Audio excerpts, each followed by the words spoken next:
This video is brought to you by Skillshare. Welcome to episode 3 of Must Have Mods. The theme of today's episode, Immersion. Because you and I both know how important being immersed is. Now I know Skyrim's not the most immersive game, but we can try to change that through the power of modding. First up, we have Vitrium. This mod adds an immersive pack of tools, spells, and consumables to help you during your adventures. Now, there's a lot to cover. Vitrium's got more features than Helga has lovers, but thankfully, they've been implemented in a way that complements Skyrim's gameplay loop, without bloating the game with too many mechanics. It even comes with animations when performing actions and adds preparation gameplay like in The Witcher and Outward. But let's first take a look at the various tools you can craft. Whetstones can be used to maintain the sharpness of your weapon. There are 7 sharpness levels, and your weapon will deal more damage the sharper it gets. But after you hit an enemy 10 times, your weapon will go down a level. However, the material a weapon is made from is extremely important. For example, iron weapons, when sharpened, will only reach level 1, but ebony weapons, when sharpened, will reach level 5. And only daedric or dragonbone weapons can be sharpened above level 5. Hammers can be used to maintain the toughness of your shield. There are 7 toughness levels, just like with sharpness, and every time you block 10 hits, your shield will go down a level. But again, you'll only be able to toughen iron shields to level 1, ebony shields to level 5, and only daedric or dragonbone shields can be toughened above level 5. Additionally, tempering tools can be used to temper armor on the go. You can also craft cooking stoves to cook food, an ancient horn that can call down dragons if you know the Dragonrun shout, and crafting crates and backpacks to create consumables and items, with the latter granting you bonus carrying capacity. Now let's look at the consumables you can craft using the crafting crate or backpack. Just like in The Witcher, Vitrium adds various oils and venoms you can apply to your weapons to deal more damage to specific enemy types. You can also craft other consumables to temporarily enchant your weapons, bandages and extracts for healing, perfume for buffing your speech skill, meals and drinks to buff your health and stamina regeneration, and last but not least, my personal favorite, injectors. You'll first need to craft an empty injector, but then you can fill it to create a powerful consumable that when injected, restores magicka over time and cures diseases.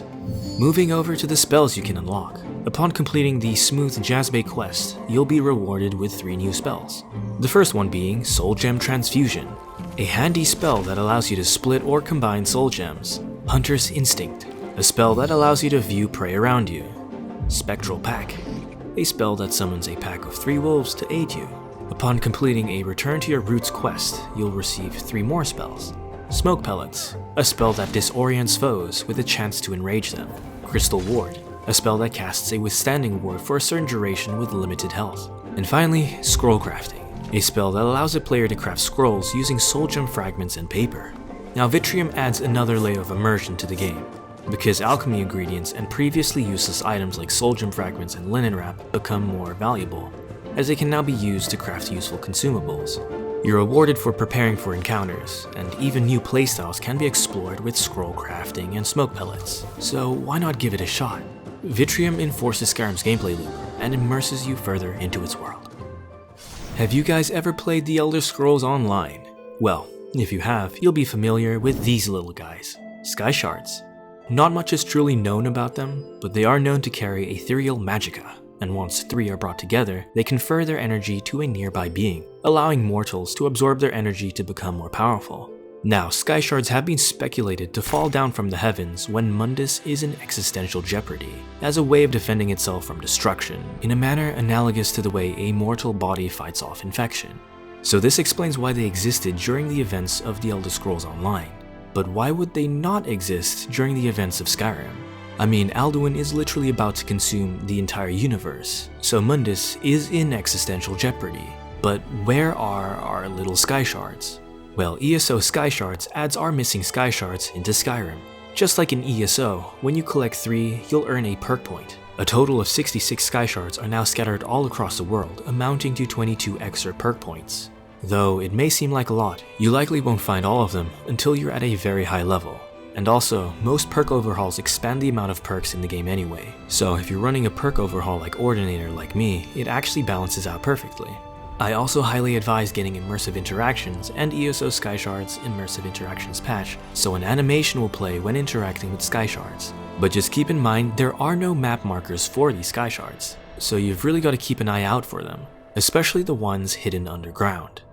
Now, we all know skill points are essential to improving your skills in Skyrim, but what if you wanted to improve your skills in real life? Have you heard about Skillshare? No, what is it? Why, it's only the best online learning platform, with thousands of courses and classes to help you learn, explore, and discover skills. What kind of skills? Whether you're interested in self-improvement, drawing, music, business, you name it, Skillshare's got it. Gods be praised. There's something here for everyone, no matter their skill level. What did you learn from Skillshare? I found Oliver Astrologo's class on video editing in DaVinci Resolve very useful, and it's helped me improve my workflow, editing skills, and by extension, the very video you're starring in. What's a video? How much does it even cost? I'm glad you asked. An annual subscription with Skillshare is less than $15 a month, but the first 1,000 people to use the link in the description or my code will get a 1-month free trial of Skillshare. So what are you waiting for? Click on the link in the description to join Skillshare and improve your skills today. Don't you think it's a little strange how there are no consequences to standing on top of a fire or right next to a blazing bonfire? The aesthetic distance is being violated. Well, we can solve this issue by installing Fires Hurt RE. So now, standing on top of fires or near bonfires will understandably burn you. But that's not all. Standing on steam sources will now scald you. And interestingly, standing on magical pillars will hurt you, but will replenish your magicka. Now, these effects have been designed to only apply to the player, because due to how dumb Skyrim's AI is, applying them to NPCs would be a terrible idea. I love a challenge! But hey, you'll now at least take damage from being near hazards. This next mod allows you to violate the privacy of Skyrim's denizens. Immersively, of course. To spread! Here's Take a Peek. The mod is very simple. Upon loading into the game, you'll receive a power called Spy Through Keyhole, which you can activate while looking at a door to enter an animation and peek over on the other side. The best part is, this mod works with doors that lead to other cells, so you can peek in or out of certain locations. It even works on locked doors, and you have a bit of a range to look around as well as hear what's going on. Though it's not illegal per se, NPCs can notice you snooping around, and if they catch you, they'll even drop some comments. I saw you do that, you know?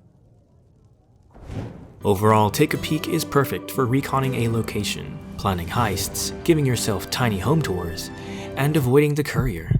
I can still hear his voice in my dreams. I've been looking for you. Got something I'm supposed to deliver. I'm glad to announce after 10 years of Skyrim modding, Grass Collision is finally here. Though you will need to have an ENB installed and complex grass enabled, characters will finally be able to deform grass as they move. I've been keeping my eye on Grass Collision's development for a while now, and there was a beta release a few months ago, but it wasn't optimized for performance and it kind of destroyed my frame rates. But thankfully, Grass Collisions are in a much better state right now, and I can safely recommend people to try it out.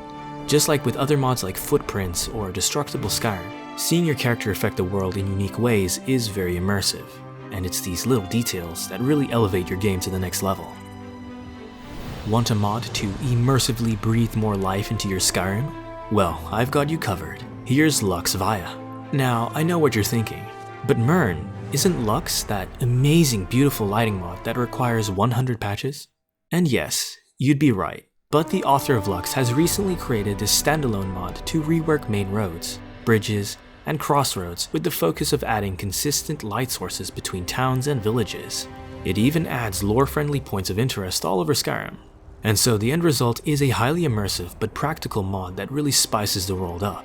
Now, I highly recommend you to try it out, because I'm sure most of you know Skyrim like the back of your hand by now. I won't spoil too much, but with so many areas of the world reworked and new things added, exploration will finally be fresh again.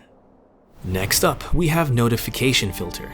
Though this isn't strictly an immersive mod per se, it'll help reduce notification clutter from other mods and the base game, thus improving your Skyrim's immersivity by at least 50%. I'm running with a mod list of over 1,000 mods, so I get quite a lot of notifications, to the point where it can get pretty discombobulating. By default, Notification Filter will filter out debugging notifications, and notifications like critical and sneak strikes, item added to inventory, bounty added, etc. So it will remove most useless notifications already. But if you want to be more picky with what gets filtered, you can configure this in its INI file. Thanks for watching. Like and subscribe if you enjoyed the content. Also consider supporting the channel on Patreon. My patrons help make it possible for me to keep producing the content you're watching while I study at uni. Take care, lads and lasses, and see you next time.